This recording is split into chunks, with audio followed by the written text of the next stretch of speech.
Good evening. You are joining with Business Today on Channel I. On Business Today, as you are well aware, what we do is we invite a great personality, a business magnate or business mindset or entrepreneur in the country to speak about knowledge sharing session when it comes to business and also the business sphere in the country, and also when it comes to what is there when it comes to sharing knowledge with you to add knowledge to what you already said. So wait with us and see how we can be inspired.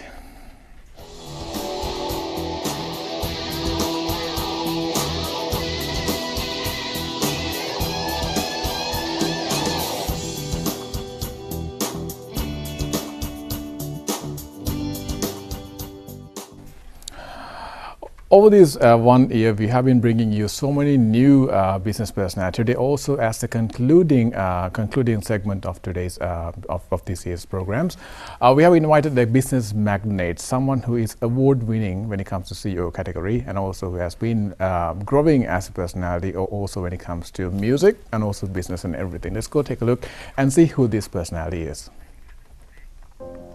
Kishu Gomez is the Group CEO, Dream Brown Group of Companies. As a corporate leader, Kishu has held many prestigious positions, such as the past president of the American Chamber of Commerce, a vice senior chairman of the Chartered Institute of Marketing, UK Sri Lanka Regional Branch, served on the advisory board of the International Music Foundation, and also sits on the board of the Senior Staff Foundation and Outstanding Song Creators Association to ensure the rights and the welfare of the cinema and the music artists in Sri Lanka. He also chaired the judging panels of the IFFI's Advertising Awards and Brand Excellence conducted by the Sri Lanka Institute of Marketing, and also contributes towards uplifting the quality of higher education as an advisory board member. Well, as you rightfully heard, we have Dr. Kishu Gomez joining with us today to speak about what he has in store when it comes to business knowledge he's been growing since the time that he started doing business and also got into this field of business back then. So welcome on board. Great to have you. Thank you, Arno. Thank you for the invitation. And you just happened to mention that this is the last one. It is. And they say last one is the best one. It is the best. And what to make it much better, I would like to make this an opportunity to congratulate you on your latest achievement. Thank you so much. On behalf of the entire crew and the Channel I. Thank you so much. When it comes to the doctorate that you achieved. So that makes you a doctor. Oh no, well, I have been a doctor for some time. This is my second honorary doctorate. I'm not pleased because I got it. I'm pleased that Sri Lankan got it, and for Sri Lankan to get it from University of West London. So it's an inspiration to the younger generation. So that's the magic in it. It's not what I earn for myself, what I earn for my country and my people. Well, setting an example, you have been there all the time. I think we've been seeing you a lot when it comes to setting examples, because we younger generation always being inspired by what you do and who you have become. That's great to see. So from the CEO's perspective, I would say, now, when it comes to the current business, since we are in business discussion, so let's speak about how it is like at the moment in Sri Lanka when it comes to business. Well, I mean, everyone's question today, right? Everyone is asking the same question. Be it the man on the street or in the corporate hierarchy. That's right. Is it just limited to Sri Lanka? No. It's a global issue. I mean, every single country is suffering as a result of this pandemic. So that's the first realization that we as Sri Lankans, need to have. Right. Otherwise, we will all be making very wrong decisions. That's right? Yeah. What exactly is the issue, and who created it? Who's suffering as a result, and who has to respond to it? More importantly. Right. So surely, given that it's a global pandemic, given that it's one global village, when things fall in one country, it affects the other country as well, which is what we're going through. It's a domino effect, is it? Always. Definitely, definitely. So I mean, our tourism is down. $4.5 billion we've been earning, year-on-year basis, is down to very low levels now. And expatriate worker remittances, have gone down. Apparel sector has, taken a hit due to many factors, and other exports have, done reasonably well. So, given that our total GDP is around 81 billion, when we lose 5 to 10 billion, it's a huge dip, in terms of percentage. So it should theoretically, naturally, affect every Sri Lankan. So which is what we're going through. So should we not panic then? Well, we have reasons to be concerned, but I don't think we should get panic because if we get panic, we will all be doing wrong things. Our responses will not be aligned; they'll be misaligned, and in that you will only be wasting your intelligence, your intellect, your energy, your effort, your limited resources, all of that. So I don't think getting panic is the right way to approach it, right? So what is important is to understand the challenge in context, right? What is the nature of the issue? To what extent has it impacted the country? To what extent has it impacted your business, your industry, and you as an individual, right? So after you have basically understood the whole issue in context, you go to then decide how am I going to respond to it? What do I control? What don't I control? Because most Sri Lankans, by nature, traditionally, culturally, we've been wasting a lot of our time in trying to control what you can't. What you can't. Right? So that's where the waste has been. Right. So in a critical situation of this nature, we know we need to obviously not waste time in trying to control what we don't control, what we can't control. Instead, just funnel it down, see what you can respond to, have control to the extent you can, and do what you can to your best, within that, scope. And that's the way that you can, achieve success even in this, very difficult environment. So to sum things up, understanding the challenge, decide what you can do about it, and then doing what you can do to get out of it. It doesn't have to be all in one shot. It can be gradual. What you do. It has to be gradual because in this very, very tough, fiercely competitive market environment, there are no quick fixes. Not fixes. It's a process that you need to go through. So obviously you need to map it out, map the journey out, and then see what steps you're going to take a day out, and reach the level that you need to reach, that you have to reach for yourself, for your business, for your industry, and for the country at the end. Right. Okay. So that applies to the current situation and also the current timeline, because I would say because right now compared to the previous year and also the current the beginning of this year, we are right now sort of healing, I would say, business wise and also entrepreneurial wise. We are in the aftermath. Is that the same feeling that you have from a CEO's point of view? And if that is so, what should we be doing? Well, mindset then and now, when the pandemic first hit, how we responded to it and how we are dealing with it now, it's a completely different mindset. Yeah. We were then waiting until it was going to be over to be able to play the game. Yes. But we know now that it's never going to end. Right? At least we don't know when it's going to end. Yep. So we just can't, wait and see as to when we can react to it. We need to react to it now.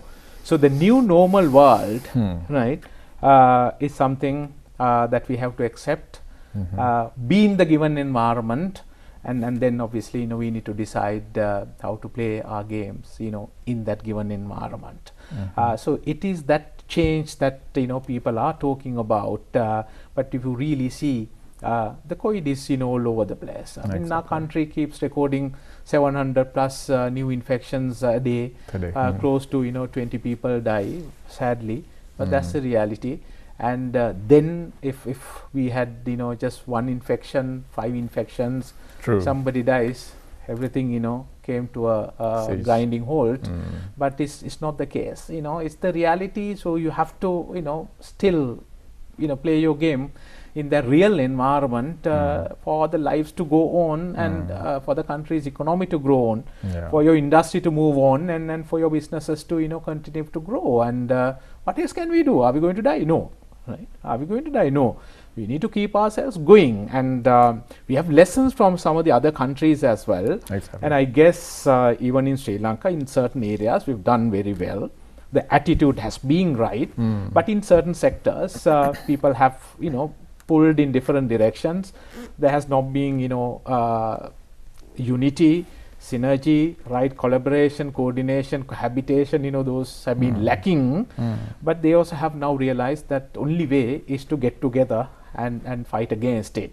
So we see that alignment happening, and with that I'm sure 2022 will be a much better year than 2021. We are just about to end this year, stepping into a new year. So we have had 2 years of experience, and if you're not using that experience to up the game, be very aggressive in taking the country forward and doing what it takes to win, then I don't think when we look back after 5 years, we have reasons to be happy. Exactly, right.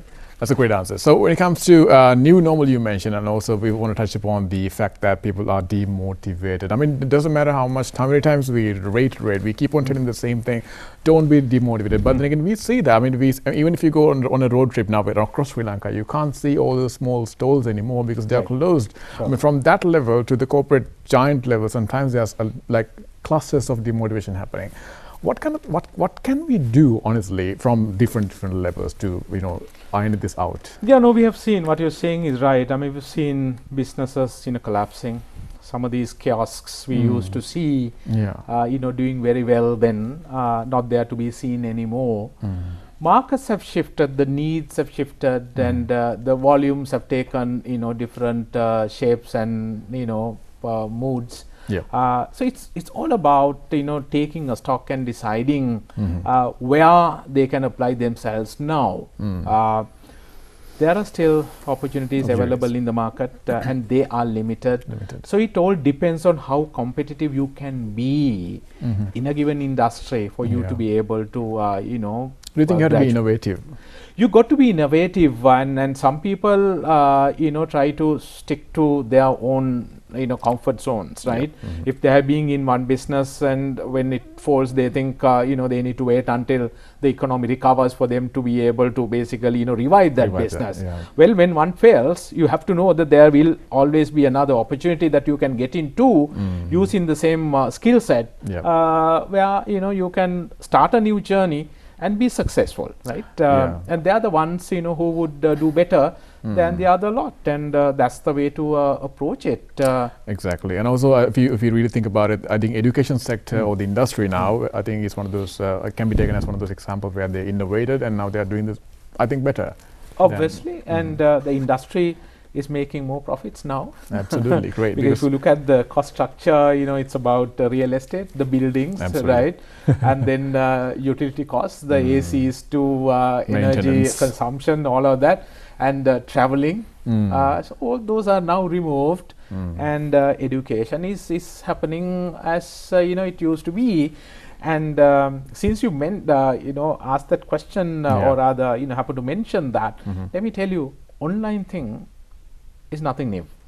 Online education has been there in this world for the past 3 decades. Absolutely. It's just that we have ignored the fact that there has been online education, but there was a perception that online education was of lower quality as opposed to physical or face to face.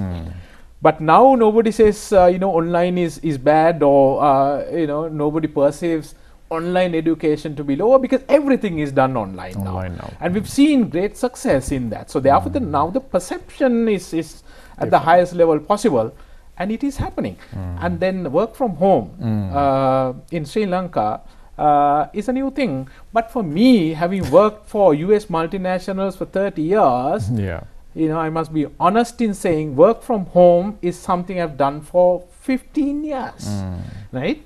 And results have been produced. It's just that we took time to understand the concept of working from home, and culturally we don't like people staying at home. We don't measure performance by delivery, what they deliver in tangible terms. We want to see people seated at the desk no matter what they do. But if they are there from morning till evening, they think the bosses think they are working. But the world has changed. What matters is not how many hours you put in, whether within the given scope you are delivering tangible results, and that's value. right? So it's a transaction. I mean, I pay you 100,000, you give me 500,000 worth value to the business. Company. So it doesn't matter whether you come here, sit and do that job, or you do it from Habutale or Ella or from Kalpitia. Yeah. Who cares? Exactly, that's great. So just like that, with the new concepts, we had to always adapt, because these concepts have been existing because they have been successful, I would say. Sure. Right. So moving on now, when it comes to attracting foreign investors to Sri Lanka, now same principle can be, I think, can be applied, but I'll hear from you. What should Sri Lanka do? Because now we know the situation right now, and then we want investors more than ever. What can we do now in this particular scenario? It's basically, promoting investment. We need to have one voice as a country, right? This is not the time to do politics. Yes. Right? We need to think of our future. For the politicians to be able to do politics, the country has to, survive. Absolutely. Right? Yes. So whoever who runs the country, has to be supported by, all the other parties looking at the future of our country. Right? It's finally people's life and country's economy. So you got to have one voice. What is that right policy for the country, from an economic standpoint? And we need to encourage investment. So what I see happening today is that when we as a country try to attract investment, there's so much opposition coming in. That's right. And that sends very bad signals to the rest of the world. Yeah. And that's the worst thing that is happening in respect of promoting tourism, investments, FDIs. So that has to stop. Just think of the country.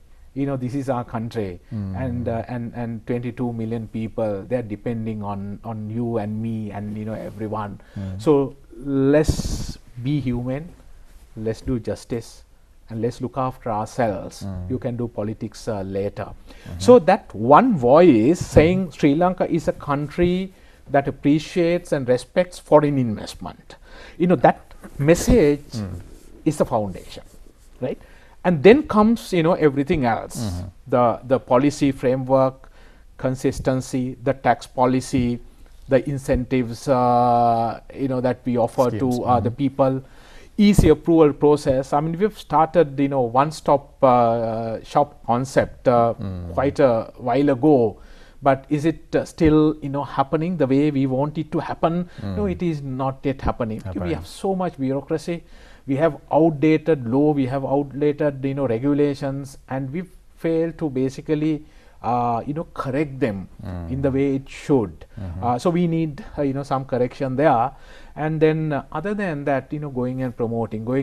It's all about selling skills finally. That's right. Right? How do we get out and talk to our customers? And customers in this case are countries, country heads, and huge investors, right? You got to go do your personal selling effectively, and if you do those things effectively, even if the total investment capacity of the world has gone down by 50%, let's say, it is still many trillions of dollars.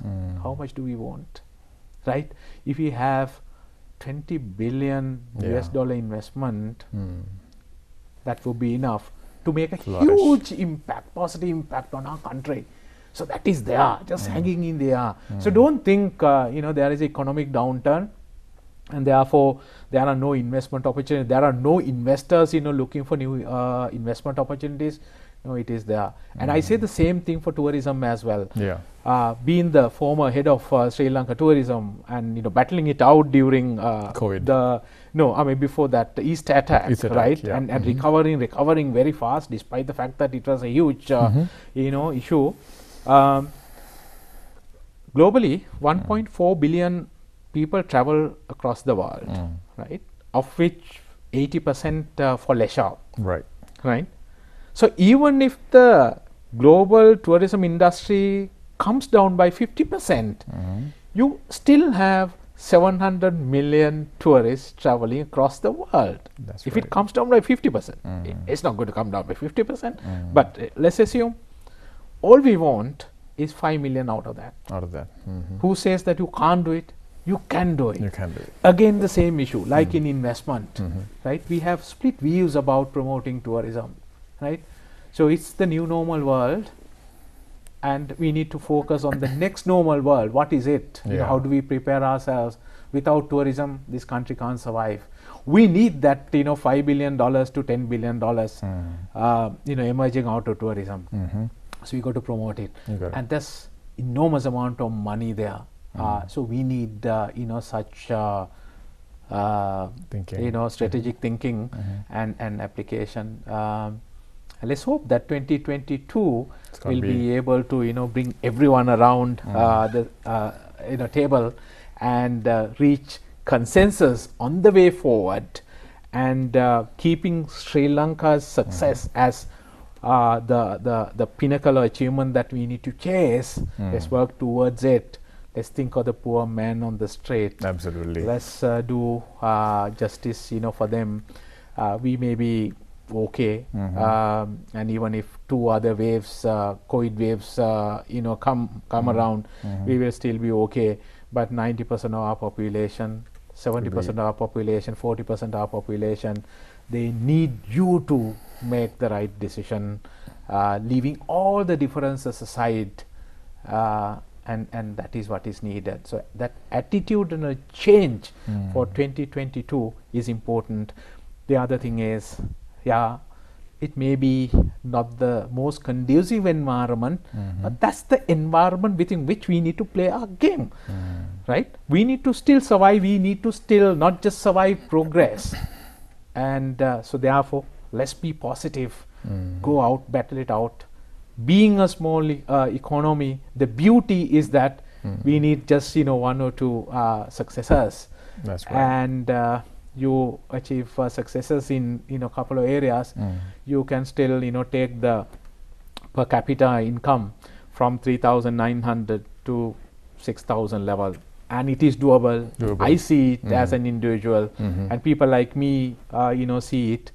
Let's come together, do it for the country, do it for the 25 million, 22 million people, you know, in our motherland. That's right. It is important that we give a voice to those who are not having a voice, because once you give them the voice, you understand their agony, and then you understand their status of living, and that is exactly what we need to address from the beginning.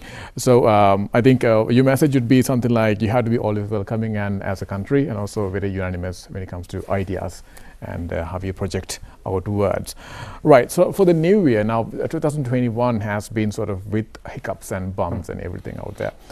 So next year, hopefully, what do you think, how do you think people should think, and what do you think is to expect when it comes to entrepreneurial mindset?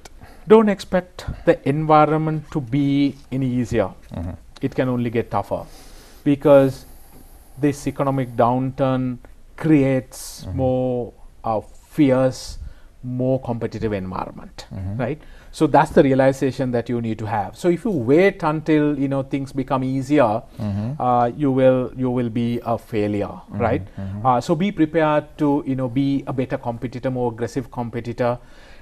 You know, have all the competitive advantages around you, and you know, approach all the challenges with the most aggression that you can have. You know, as a professional, as an individual, as a member in the workforce, and let's be determined to be a performer, and the best performer you can be during 2022.